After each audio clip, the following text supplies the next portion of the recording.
Hilchos Bikkurim Ushar Matnes Kahuna Shebagvulin Perek Shvi'i, the laws of the first fruits and the other Kohanic gifts that apply in Israel, chapter 7. We're still discussing the laws of Challah.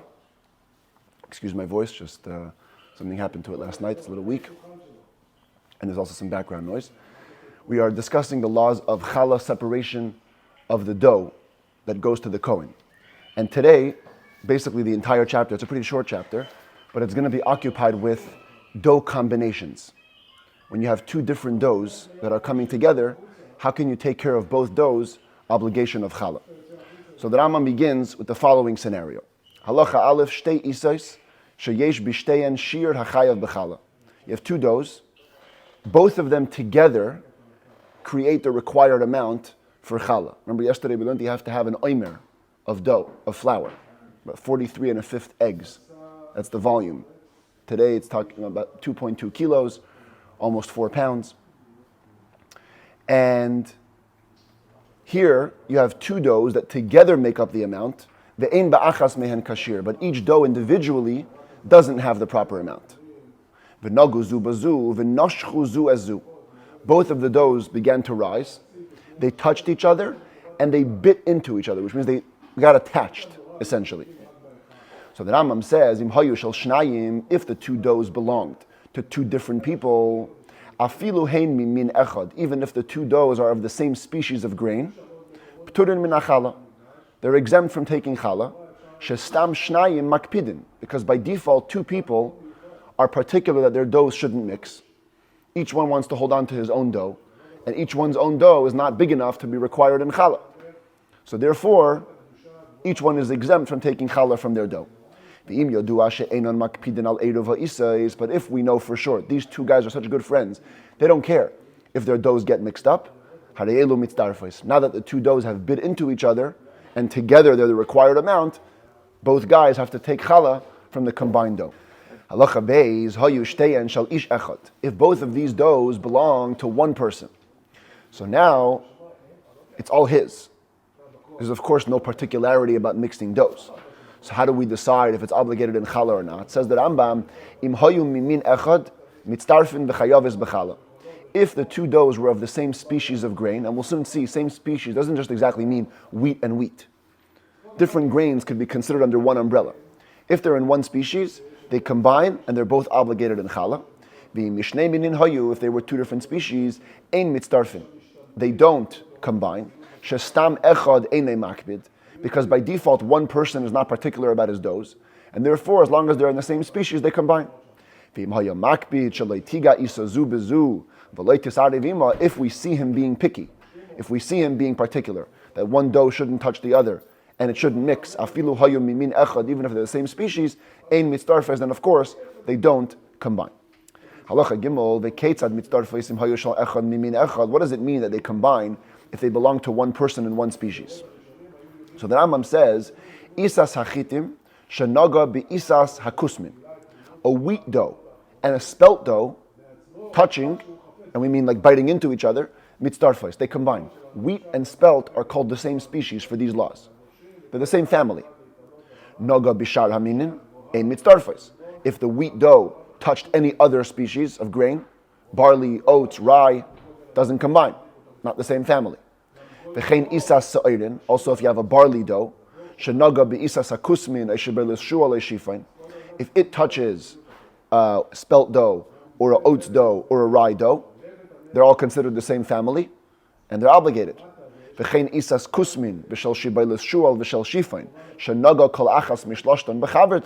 Or if it's a dough of spelt or oats or rye that touched either of the other ones, those three are one big triangle, they combine.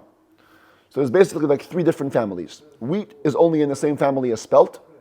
Barley is in the same family as everything besides for wheat. Spelt, oats, and rye are in their own little family as well. Halacha Dalid, Isas Chadash, Eina Mitztarefes L'Shal Yasham. There's one exception to the one species rule. If one dough is from this year's produce, and the other dough is from last year's produce, they don't combine, Afal Pi Shehein Mimin Echad, even though they're the same type. So nobody watching should say, that you separate from new dough to old dough. You're not allowed to do that. Somebody might not realize. When you do, says the Kesef Mishnah, that's how he explains the next line. When you do, v'lo yisrei me'emtza shteim. Don't take the challah from the middle of them both. Elo yavi isa acheres. Bring a third dough. Chadash or yashan, whether new or old. V'yitztarif lahem lahashlim ashir. And put it in the middle to combine to complete the requisite amount. When you have 3 doughs, nobody's going to get confused and say, oh, he's taking from old to new, new to old. 3 doughs looks unusual. Clearly he's doing something for this procedure. But Medvarim Amorim says that Rambam, when do we say these last 4 laws? Bi'isa shenog'a bi'isa acheres. You have 2 doughs, ready-made doughs, and they're rising and touching each other. Aval haboilel kemach chameshas haminim. But like we said yesterday, if you decided to mix the flour from all 5 species of grain, the isa mehem isa achas, to make one big dough, so of course, all 5 species will combine to the requisite amount of challah. The family thing and the division thing, wheat and spelt and barley on this side, is only if you have 2 separate doughs. But if they're becoming one dough initially, all 5 are in the same family for those laws. Halacha hey, isa shehi pchusa mikashir mikan, ve'isa pchusa mikashir mikan. You have 2 doughs on each side, so they say wheat on them, but they're each less than the requisite amount. They wouldn't be obligated in challah on their own. The isa she'ena chayeves bechallah be'emtza. And in the middle there's a third dough which is never ever obligated in challah, even to begin with. Could go in isas oirez, like a rice dough, or isas truma, or a truma dough dedicated to the Kohen, or meduma, or it's a mixture of truma, or isas oivet kechavim, or a Gentiles dough. Afal pishan negazu bazu, even though, not like in this picture, even though all 3 doughs would be touching by means of the middle dough, not the 2 outer doughs touching. The 2 outer doughs were touching the inner dough. Einan mitzdarfes, they don't combine. Shaharei davar hapoter min achala mavdol be'emtza. Because what's in the middle? In the middle is an object which is completely exempt. It's never obligated in challah, rice dough. Therefore, it divides the 2 doughs, doesn't allow them to connect. On the other hand, says the Rambam Malachavav, Haya ba'emtza isa shehur machalasa. If in the middle, watch the switch, in the middle now there's a dough, not a rice dough. It's a dough that says already challah. That means it was a dough to begin with, which was required to take challah. Now you already took challah from the dough. Haya ba'emtza isa shehur machalasa. If there's a dough in the middle which already the challah was removed, mitzdarfos. Now, if the 2 outer doughs are touching, they do combine. Because the dough in the middle, yes, right now it's exempt, but it was at one point obligated in challah. Same thing if between the 2 there was a dough that was consecrated after it was made. They combine. Because you could take a dough that's hektish, redeem it, and it will become obligated in challah. So it's not inherently exempt, it's inherently obligated. Also, if there was a dough of a different species, or isas ish acher, or a dough belonging to somebody else, or isas chadash, or a dough from a different year, from new produce, by virtue of the middle dough, both outer doughs can combine, again because the middle dough is inherently obligated, not inherently exempt. Halacha zayin, shtei isais. We have 2 doughs, shekal achas me'an pchusa mikashir. Each one is less than the requisite amount. Shehifrish challah mizu v'challah mizu. For whatever reason, you decided to be extra religious and you take challah from each one, even though there's no requirement. It's too small. V'chazru v'naguzu b'zu v'harei b'shteihem kashir. Now, the 2 doughs touch again, and now when they touch, they have the requisite amount. Chayavin lahafrish mehen challah. Now you got to take challah again. The first challah that you took from a less than requisite amount is worthless. It's nothing. It's meaningless. So you take it again. Or you do it twice. You do it once for both doughs together. Halacha ches. Shnei oivdei kechavim. We have 2 Gentiles. She'asu isa kashir v'chilkuha. They made a dough big enough to be required in challah. Then they divided it.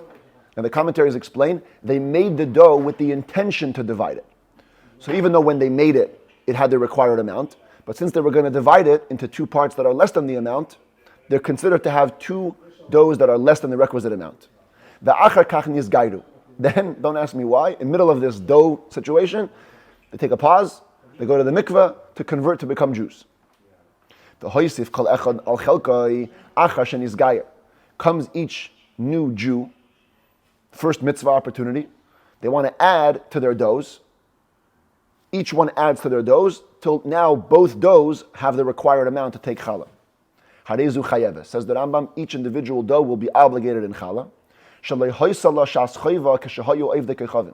Because the doughs never had a time when they were obligated in the hands of the Gentiles. Because since the dough was made to be divided, each one ended up with a dough less than the requisite amount. So they never had a dough that was obligated in essence. And when they become Jewish and add to the dough, now they're obligated to take challah. If there be two Jews doing the same thing, in other words, made a dough big enough to be divided, big enough to have the right amount for challah, decided to divide it.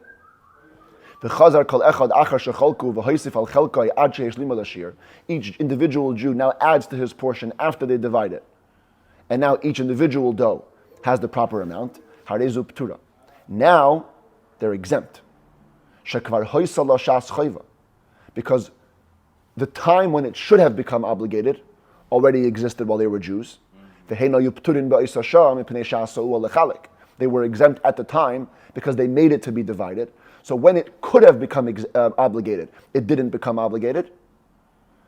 And since at the time when it could have become obligated, it didn't become obligated, it can never become obligated again, no matter how much dough you add to it later. The commentaries ask, why is this different to any case where a person makes a dough smaller than the requisite amount, and then he adds to it later, and we do say that you're chayav and challah. So the Radvaz and the Kesef Mishnah, they say that you have to look at the Rambam's very, very important words. When a person makes a dough smaller than the requisite size to begin with, there is no sha'at chova. There is no time of obligation because a smaller dough is never obligated. Here the Jews did make a big enough dough, just that they made it with the intention to divide it. And therefore, while there was a sha'at chova, it never became mechuyav. There was a time of obligation, but it didn't become obligated because they wanted to divide it. But when you make a smaller dough to begin with, there's no sha'at chova to begin with. Halacha Yud, what if there was a dough in partnership, not between two Gentiles or between two Jews, between one Gentile and one Jew? And here the commentaries explain, they didn't make it with the intention to divide it. Just one big dough in partnership. Later on, later on they divide it. Then the Gentile who was a partner here converts. Each individual adds to their dough till each one gets their dough to the proper amount. The Jewish dough will be obligated because, again, as I said before, the commentaries say they made it not to be divided. So when they made it, that was the sha'at chova, it did become obligated on his end because it was a big enough dough with the requisite amount. But the goy, because he never had a sha'at chova, he was a Gentile still. Now that he adds to his dough, makes no difference. He's exempt from taking challah. Halacha Yud Aleph. Hanoitel se'or me'isa sheloi hurma chalasa u'nesanei l'seich isa shehurma chalasa. So you have this dough on the bottom. It says already challah, right? Big dough. Chalah's already been taken. Now you're taking a piece of sourdough from another dough which hasn't been challah. She says not challah. And you're putting it into this dough. So you put a small non-chalad piece into a chalad dough. So now, this could be dangerous. Because this little non-chalad piece can turn the entire dough into problematic. So what you have to do is, says the Rambam, you bring another dough that hasn't been chalad, which if combined with this non-chalad piece, would create the requisite amount to be required in challah on its own. Put that whole dough into the dough who was already challah.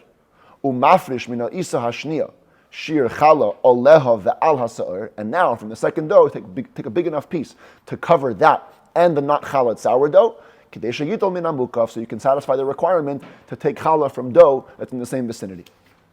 If you have no second dough, now you have a problem. By putting in the not challah sourdough, the entire dough has become tevel, untied, so to speak, unseparated, and you must take challah again for everything. untithed produce that gets mixed into a similar species forbids the entire mixture at the smallest rate. No such thing as 160, 100, nothing. Smallest rate forbids it. Why? Commentaries explain it's called davar sheyesh le'matirin. You can cause it to be permitted. If you take the produce, if you take the tithes that are proper, the whole thing will become permitted. And when there's an entity which is forbidden now, but could become permitted, it forbids any mixture at any rate. 160 doesn't nullify it. Halacha Yud Beis, the Rambam introduces us to a scenario by telling us two rules. First of all, Isa hatvula lechala, when there's a dough that's untithed with regards to challah, it's unchalad, eina kechala. It doesn't have the holy status as challah, even though some part of that dough is going to be challah. But the dough as a whole doesn't have the challah status. Therefore, it's considered ordinary produce with regards to ritual impurity, which is relevant to know because there's a rule that a second degree impurity cannot create a third degree impurity if we're dealing with ordinary produce, as will be explained in its proper place. We've seen this chart before. You begin with what's called an avatuma, a primary source of impurity. If that touches something, it becomes rishon, first degree. Touch something else, it becomes a sheni. Sheni could become a shlishi and a revi even. However, this crossover right here from second degree to third degree could only happen if we're dealing with truma, holier foods. Regular foods stop at sheni. Like their power runs out, the battery runs out. If a sheni bread will touch other bread, nothing happens to the bread. So the Rambam says, unchallah dough has the status of chulin, it cannot become third degree impure. That's introduction number one. Intro number two, umutar ligraim tuma lechulin shebe'eretz Yisrael. It's permitted to cause indirect impurity to unholy produce that's in Israel. Lefichach, therefore, knowing these two introductions, the Rambam delineates a very interesting case, which I wanted to get a better picture of, but I couldn't find it online, so I'm going to use this picture over here from the Art Scroll Yerushalmi. And we'll first describe it and I'll show you what it means. Shtei isais. You have two doughs, achas tmeya ve'achas tahira. One is impure, one is pure. And you need to take challah for both. Noitel kedei chalas shteyem me'isa shaloi hurma chalasa. So what has to happen is you can't take challah from either individual dough, because you can't take challah from impure to pure or pure to impure. At least that's how the Rambam is going to explain it over here. In the Mishnah and the source, there are other ways to explain it, but here the Rambam implies that both doughs can't work for each other. And therefore you must get a third dough that's unchalad, and take enough from that dough to cover both of these doughs. 1/24 of each. Even though impure dough, you only take 1/48. Over here, because you're trying to cover both, so you take 1/24 of both from a third dough. You put it in the middle, close to the pure dough. So here, I'll just show you what it is. What is in this article here? You have the tahar dough and the tameh dough, and then you have in the middle what's called the challah designate. You took a small piece from a third dough and you put it in the middle. Now, another step. You make a bridge.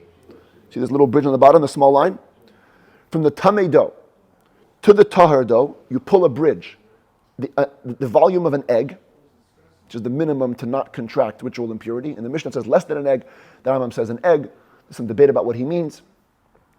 But you draw a bridge, and now, even though the three doughs aren't touching, but by virtue of the bridge they are. And this way, now you're satisfying the obligation to take challah from touching doughs. Through the bridge, they're all touching.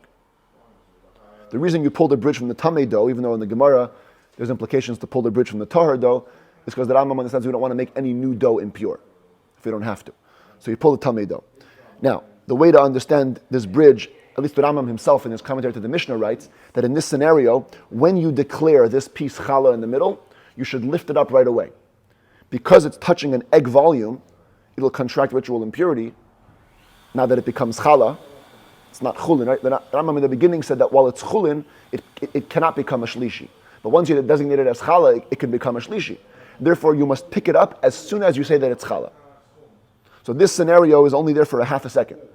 You create the scenario, then you say, this is challah. While you say this is challah, you lift it up. And now it doesn't become impure from the bridge. But the bridge has connected the two doughs to make it all min hamukaf, to make it all touching. Halacha Yud Gimel. Oisa Adam Isa Tahira ve'ene mafresh chalasa. A person, if he wants, can do the following. He makes a big dough right over here, without taking challah from it, pure dough. Umanicha oimaniach niktzas, and he puts it aside, or part of it aside. Lias mafresh aleha v'hoilech chalois shel isais acheres, to use it to separate challah for other doughs that he's going to make. Va'afilu nitmu ha'isais, even if those little doughs become impure. Until this big dough becomes fully challah. So let's say in here, there's enough challah for 14 doughs. So you make 14 doughs. Each time you take a piece from this dough, separate it as challah. And once enough dough accumulates over here, you give it all to the kohen. It's allowed. So long as this original dough doesn't spoil. If it spoils from human consumption, then you can't use it anymore, obviously. Once it rots, you cannot separate from it. But Medvarim Amurim says the Rambam, however, one caveat. When can you use one dough for others? Only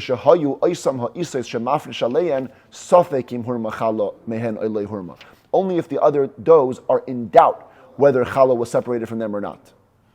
If it's for sure not separated challah, you cannot take one from the other because they have to be in the same location touching. But shechalas demai, when you're in doubtful status about challah, niteles min atar al atam lechatchila v'shalei min amukaf. You can take from pure doughs to cover impure doughs, even initially. You can take from doughs that are not touching, even initially. And therefore, this law applies only by doubtful challah. By definitely untithed challah, you cannot do this little workaround.